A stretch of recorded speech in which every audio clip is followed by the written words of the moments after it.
Bismillahirrahmanirrahim. Assalamualaikum. Jadi kita akan belajar mengenai imla. Hari ini Mukadimah akan ajar imla dalam buku teks. Kita akan belajar terus daripada tajuk 1, 2, 3 dan 4. Okey, ini yang gambar di skrin ini.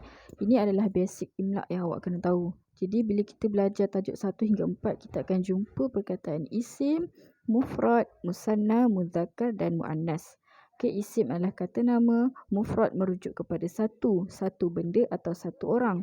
Musanna merujuk kepada dua benda ataupun dua orang. Muzakkar merujuk kepada lelaki dan muannas merujuk kepada perempuan. Alright, kita pergi tajuk yang pertama iaitu isim, mufrad, muzakkar. Ini adalah muka surat 1. Okey, basic isim, mufrad, muzakkar yang awak kena tahu. Pertama, dia ada syarat-syarat dia. Syarat-syarat pertama dia kena ada dalam isim mufrad muzakkar, dia ada alif lam. Okey, kalau dia tak ada alif lam, dalam contoh dalam buku teks dia tak ada alif lam. Jadi awak kena letak tanwin baris harapan. Okey, contoh yang pertama dalam buku teks ustazun. Okey, dia tak ada alif lam, dia letak tanwin. Tetapi kalau dia letak alif lam, tanwin tu awak kena tukar jadi pada baris dhammah, baris depan satu sahaja. Dia jadi al-ustazu. Okey, tapi dalam contoh buku teks semua dia buang alif lam, dia akan letak tanwin. Okey, yang kedua, dia tak boleh ada ta marbutah. Okey, ta marbutah hanyalah untuk muannas, iaitu untuk perempuan. Okey, yang ini kita belajar muzakkar. Muzakkar untuk lelaki. Jadi lelaki tak boleh ada ta marbutah. Okey, yang kedua, dia tak boleh ada alif nun. Okey, alif nun hanyalah untuk dua orang. Bila dua orang, namanya adalah musanna. Kalau awak tengok dekat awal-awal tadi, Mukadimah dah cakap muzakkar lelaki, muannas perempuan.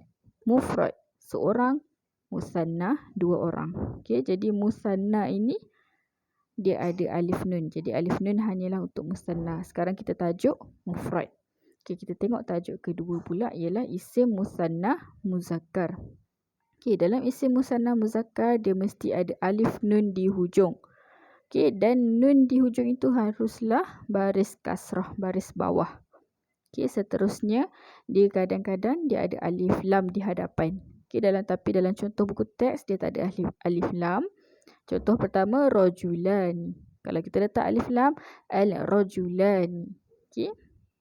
Yang kedua, dia tidak boleh ada ta marbutah. Okey, kerana ta marbutah ini adalah untuk mufrad. Mufrad itu untuk seorang. Okey, ini kita masuk musanna. Musanna dua orang. Ta marbutah tadi adalah mufrad muannas. Okey, seorang perempuan. Okey, ini adalah dua orang lelaki, musanna muzakkar. Okey, contoh tajuk berikutnya kita dah masuk tajuk perempuan iaitu isim mufrad muannas. Okey, dalam isim mufrad muannas, yang pertama awak mesti letak ta marbutah dengan tanwin. Okey, contoh pertama sadiqatun. Okey, dekat akhir tu dia ada ta marbutah, kita letak tanwin. Okey, yang kedua, dia tidak boleh ada alif nun atau ta alif nun. Kerana alif nun atau ta alif nun ini adalah untuk musanna. Okey, sekarang kita belajar dalam tajuk mufrad. Okey, tajuk mufrad. Dan seterusnya, dalam contoh buku pun awak akan jumpa yang ada letak alif lam di hadapan. Okey, letak alif lam ini betul juga. Cumanya dengan syarat kalau awak letak alif lam, awak kena tukar tanwin kepada dhammah. Contoh yang pertama, sadiqatun. Kalau kita letak alif lam, al-sadiqatu. Dia dah tak jadi tanwin. Okey. Okey, tajuk ketiga. Isim musanna muannas. Isim musanna muannas, musanna dua orang, muannas perempuan. Jadi ini adalah dua orang perempuan. Syarat dua orang perempuan, pertama kita kena ada ta alif nun dan nun baris bawah iaitu baris kasrah. Okey, seterusnya awak tak boleh letak tanwin. Kerana tanwin itu hanyalah untuk mufrad iaitu seorang lelaki. Okey, kita tak boleh letak tanwin kerana tanwin itu hanyalah untuk mufrad. Okey, ini ada kita dah masuk tajuk musanna. Musanna untuk dua. Okey, seterusnya dalam tajuk ini, macam biasa kita ada letak alif lam juga. Cuma contoh dalam buku dia tak ada alif lam. Okey, kalau kita letak alif lam, contoh pertama sadiqatani, dia akan jadi al-sadiqatani.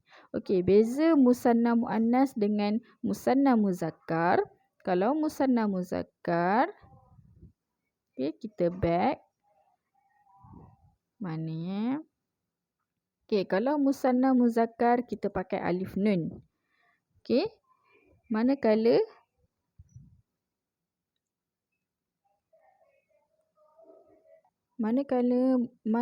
musanna muannas kita pakai ta alif nun. Okey, itu adalah beza antara musanna muzakkar dan musanna muannas. Okey. Alright, itu saja untuk membezakan antara empat-empat. Okey, kita ada isim mufrad muzakkar, isim musanna muzakkar, isim mufrad muannas dan isim musanna muannas. Okey, yang pertama tajuk dalam buku yang pertama adalah untuk seorang lelaki, tajuk kedua dua orang lelaki, tajuk ketiga seorang perempuan dan tajuk keempat dua orang perempuan. Okey, itu saja.